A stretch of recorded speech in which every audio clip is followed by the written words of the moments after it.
business in a very different world. Back then, in 2004, the best advice out there was to stay out of my business's way. I was supposed to be the architect behind the scenes, the hidden puppet master. There was no one out there acting as the very public face of their brands, or at least almost no one. And as a result, most businesses were exclusively about the service or product they offered.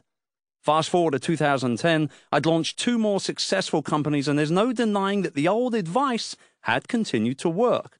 I'd not only built a successful business processing firm, as well as a co-working space, but my third business, a remote staffing hub, continues to serve customers all over the world every day.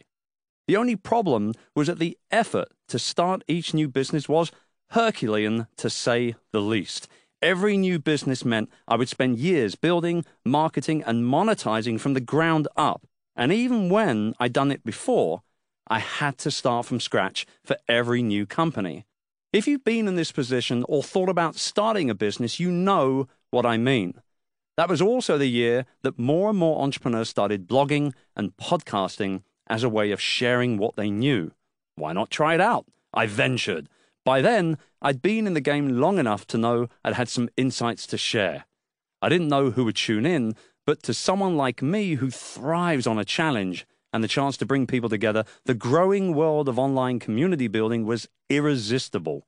Little did I know that this simple side hustle would soon change the rules of business altogether, for me and for everyone else. Within just a few years of blogging and podcasting regularly, I'd reached several professional milestones that had never been possible when I was behind the scenes.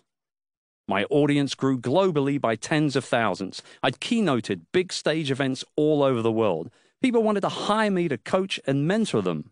I launched and sold out year after year a premium ticket destination mastermind retreat in the tropics. I received 4 offers to publish my first book, Virtual Freedom, which, when launched, quickly became an Amazon bestseller with over 800 5-star reviews. What made such exponential growth possible in just 2 years?